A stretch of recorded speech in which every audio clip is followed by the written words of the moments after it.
نحمده ونصلي على رسوله الكريم اما بعد فاعوذ بالله من الشيطان الرجيم بسم الله الرحمن الرحيم قال الله تبارك وتعالى وقل جاء الحق وزهق الباطل ان الباطل كان زهوقا صدق اللہ العظیم۔ السلام علیکم ڈیئر اسٹوڈنٹس، امید ہے آپ خیریت سے ہوں گے۔ آج ہمارا لیسن ہے غزوہ حنین۔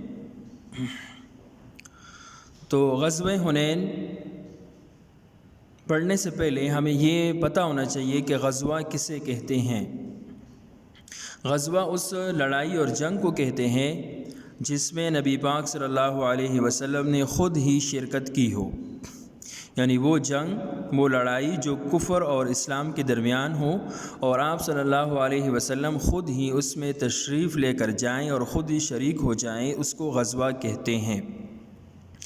اور جس جنگ میں آپ صلی اللہ علیہ وسلم خود نہ جائیں بلکہ کسی کو سپہ سالار بنا کر اس کی کمانڈ میں کسی دستے کو بھیج دیں، اس کو سریہ بولتے ہیں۔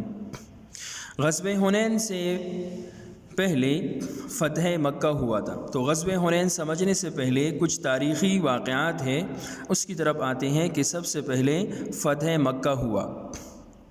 تو مسلمان جب مکہ میں رہتے تھے تو کفار ان پر بہت ظلم و ستم کرتے تھے، ان کو تنگ کرتے تھے اور یہی کہتے تھے کہ تم ایک اللہ کو چھوڑو اور جس طرح ہم بتوں کی عبادت کرتے ہیں اس طرح تم بھی بتوں کی عبادت کرو۔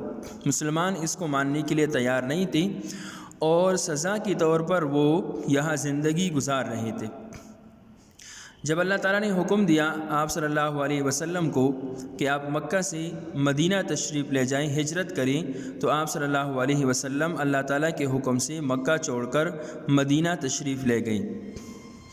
وہاں پر مسلمانوں نے اپنی ایک ریاست قائم کی اور مضبوط اسلامی ریاست وہاں بن گئی۔ اور ایک وقت ایسا ہوا کہ سن 8 ہجری کو 10 رمضان مبارک کو نبی پاک صلی اللہ علیہ وسلم اپنے 10,000 فوج کے ساتھ مدینہ سے روانہ ہوئے مکہ کی طرف، اور مر الزہران کی طرف جب آئے تو وہاں انہوں نے پڑاؤ ڈالی اور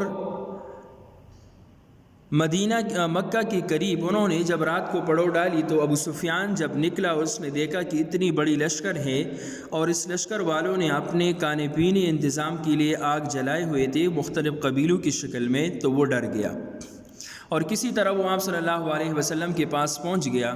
تو جیسے ہی آیا تو حضرت عمر نے تلوار نکال کے آپ صلی اللہ علیہ وسلم سے اجازت مانگی کہ آپ اجازت دیں میں اس کا سر قلم کروں۔ آپ صلی اللہ علیہ وسلم نے اسے منع کیا اور اسے بٹھایا۔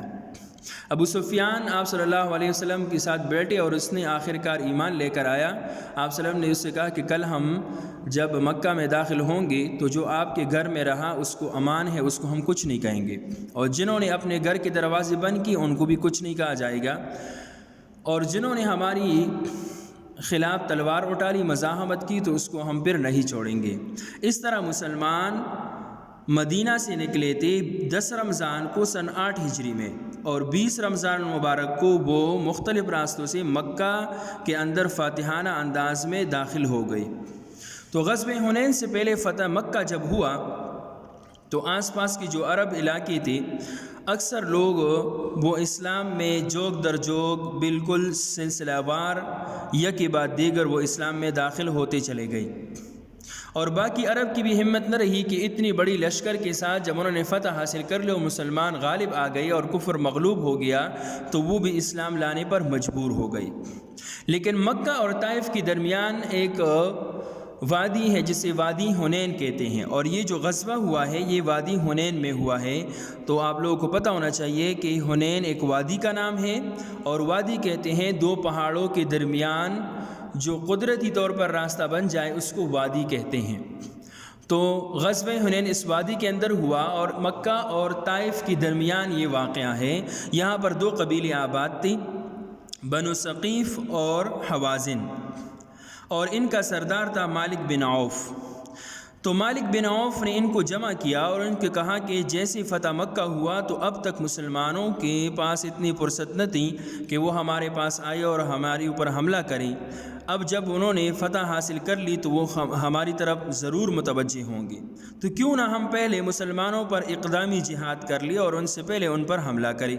چنانچہ مالک بن عوف کے سرگردی میں یہ لوگ وادی حنین میں اترے اور وہاں سے آپ صلی اللہ علیہ اور انہوں نے اپنے ساتھ جو مال مویشی تھیں، خواتین تھے، بچے تھے، اس نے سردار نے حکم دیا کہ یہ سب اپنے ساتھ لے کر جاؤ میدان جنگ میں۔ اب یہاں پر سوال یہ پیدا ہوتا ہے کہ اتنے ساری چیزوں کو ساتھ لے کر جانے کا مقصد کیا تھا؟ تو مالک بن عوف نے کہا کہ ہم اس لیے اپنے بچوں کو، مال مویشیوں کو، جانور کو، مال مویشی کو جانور کہتے ہیں، جانوروں کو اپنے ساتھ اس لیے لے کر جا رہے ہیں تاکہ کسی کے دل میں یہ نہ آئے کہ میرے پیچھے میرے بچے ہیں، خواتین ہیں، جانور ہے، اس کی رکھوالی کون کرے گا، تاکہ کسی کے ذہن میں بھی یہ بات نہ آئے کہ میں پیچھے مڑ کر اپنے خاندان اور کنبہ کی طرف جاؤں، بلکہ سب یہیں پر ہے، یا تو یہاں ہم مریں گے یا ہم غالب آئیں گے۔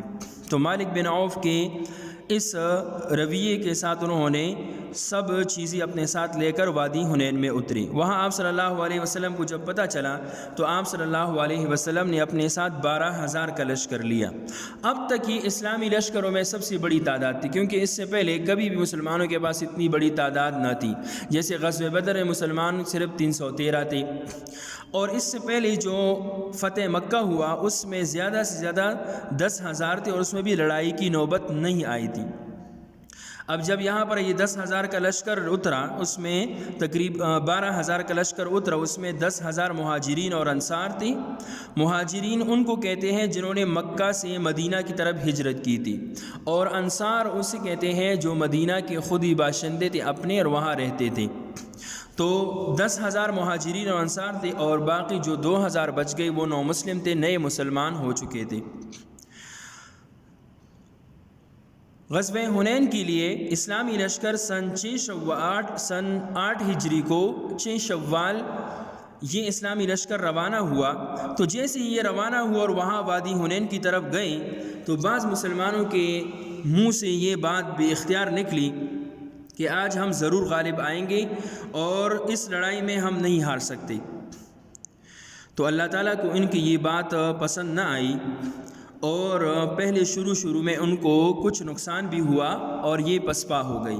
اس کی صورت یہ تھی کہ جیسے ہی یہ وادی حنین میں اترے تو انہوں نے پہلے سے وہاں پہاڑوں کے اوپر تیر انداز بٹھائے ہوئے تھے۔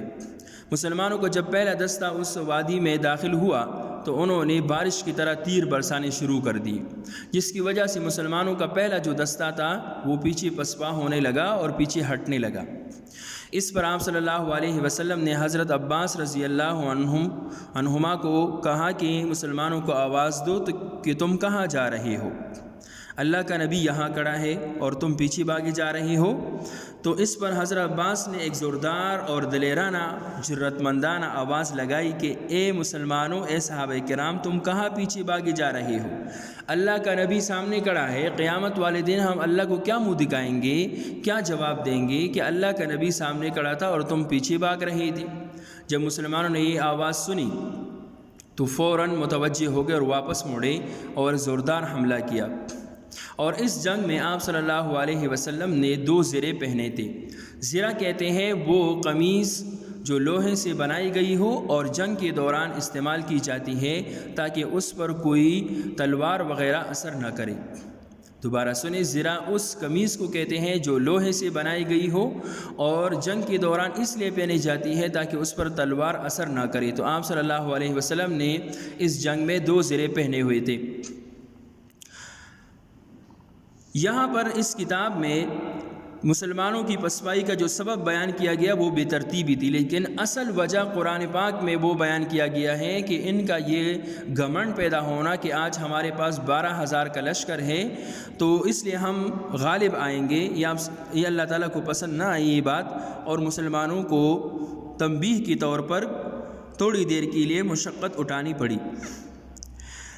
جب مسلمان نے زوردار حملہ کیا تو کفار کی جو لشکر تھا وہ 2 حصوں میں بٹک گیا، ایک قلعہ طائب میں جا گھسا اور دوسرا اوتاس کی گھاٹی میں۔ آپ صلی اللہ علیہ وسلم نے قلعہ طائف کے لیے محاصرے کا حکم دیا اور اوتاس کی گھاٹی کے لیے حضرت ابو عامر اشعری رضی اللہ تعالیٰ عنہ کو مامور بنایا۔ ابو عامر اشعری رضی اللہ تعالیٰ عنہ جب وہاں گئے تو ان کے ساز و سامان پر انہوں نے قبضہ کیا، جس میں مسلمانوں کو بہت سارا مال غنیمت ملا، جس میں 24,000 اونٹ تھے، 4,000 بکریاں تھیں اور 4,000 اوقیہ چاندی تھی، اور 6000 ان کے قیدی مسلمانوں کے قبضے میں آئے۔ تو اسی طرح مسلمانوں نے یہ جنگ فتح کی اور مسلمانوں کو بہت سارا مال غنیمت ہاتھ لگا۔ مال غنیمت اس مال کو کہتے ہیں جو مسلمانوں کو جنگ کے دوران کافروں سے مل جائے، اسے مال غنیمت کہتے ہیں۔ وما علینا الا البلاغ۔